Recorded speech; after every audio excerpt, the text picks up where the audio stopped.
Rekonstruksi kasus suami bunuh istri di Desa Lantan, Lombok Tengah digelar Polres Lombok Tengah.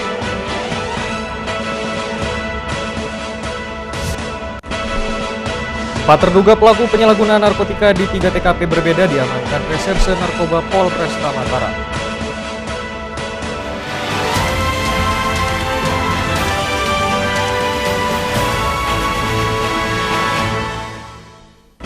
Ya, apa kabar pemirsa? Kembali kami menjumpai Anda di iNews NTB. Beragam informasi penting dan menarik akan kami sajikan untuk Anda. Selengkapnya bersama saya Hidayat Adiasih. Inilah iNews NTB selengkapnya.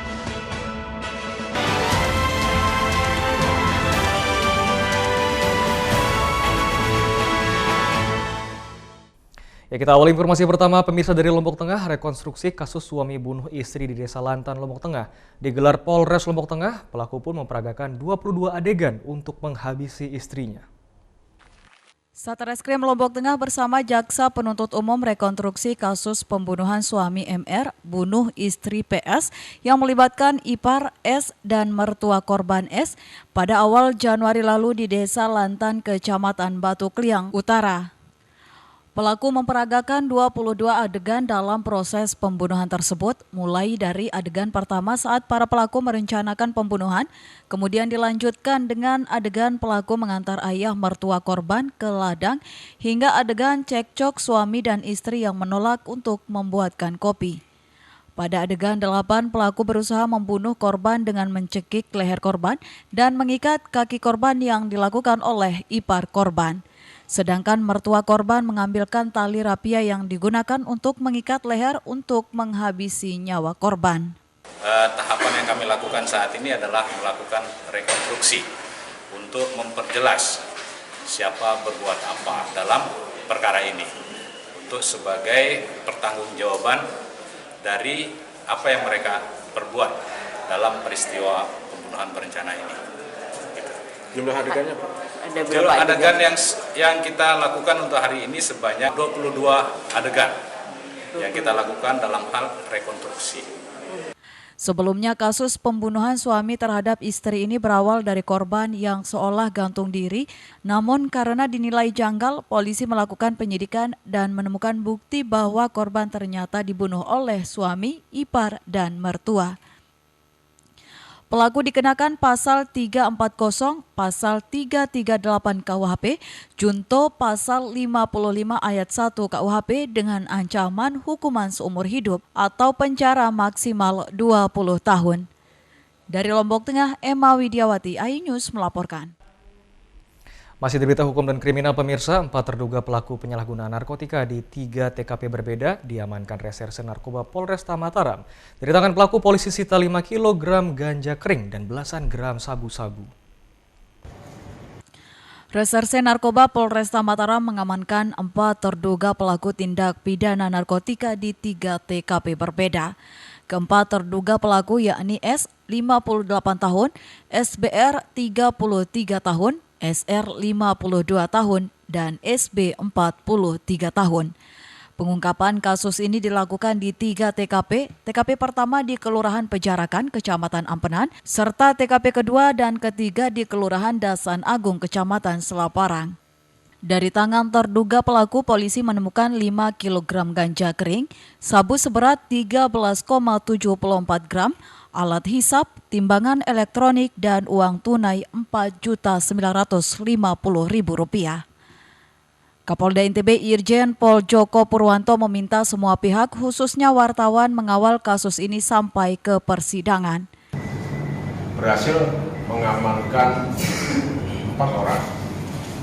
Saya sebut aja ya inisialnya. SB. Ini dari data yang ada, orangnya ada di belakang kita. Itu residivis. Residivis itu dari kata residif atau berulangnya yang melakukan tindak pidana dan melakukan pengulangan tindak pidana untuk tindak pidana narkotika. Sebanyak 4 kali, ini 5 kalinya berarti. Ya, 5.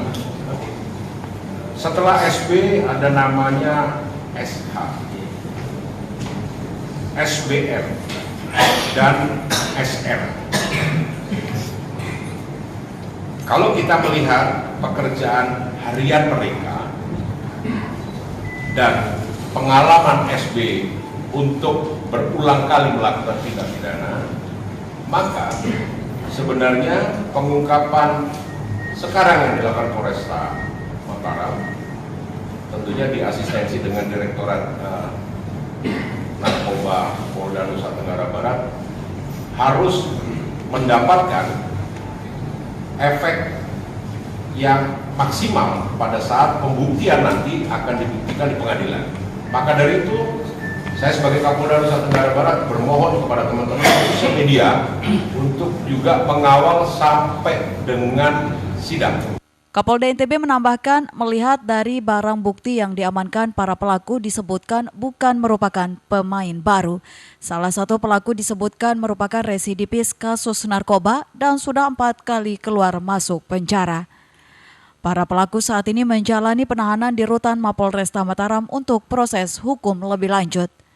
Para pelaku disangkakan Undang-Undang Anti Narkotika dengan ancaman hukuman maksimal 20 tahun penjara.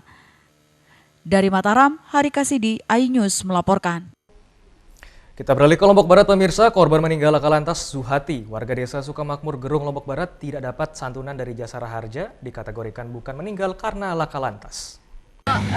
Korban laka lantas Zuhiati, warga desa Sukamakmur, Gerung, Lombok Barat, tidak bisa mendapatkan santunan atau asuransi kematian dari Jasara Harja Mataram. Dari hasil pemeriksaan medis yang dikeluarkan pihak Jasara Harja, korban laka lantas tersebut dikategorikan tidak meninggal karena kecelakaan. Pihak keluarga korban laka lantas mempertanyakan hasil pemeriksaan medis yang menyatakan korban meninggal karena kecelakaan, padahal korban yang masih duduk sekolah dasar itu meninggal setelah mengalami laka lantas wilayah Banyumula, Kediri. Kepala dusun merasa amat kecewa dari pihak Jasara Harja yang mengatakan dari hasil surat kenapa tidak mendapatkan kompensasi terkait dengan kecelakaan ini dengan sebesar 50 juta tadi, karena dari hasil pemeriksaan bukan disebabkan karena kecelakaan tersebut. Nah, itu yang selama ini menjadi pikiran kami yang tidak terlalu ini sama masyarakat. Saya ditanyakan langsung tiap hari sama masyarakat, emang ini benar banyak yang mau menyaksikan, banyak yang orang-orang yang bertanya, kan ini benar dari hasil kecelakaan, kenapa kok dari pihak Jasara Harja?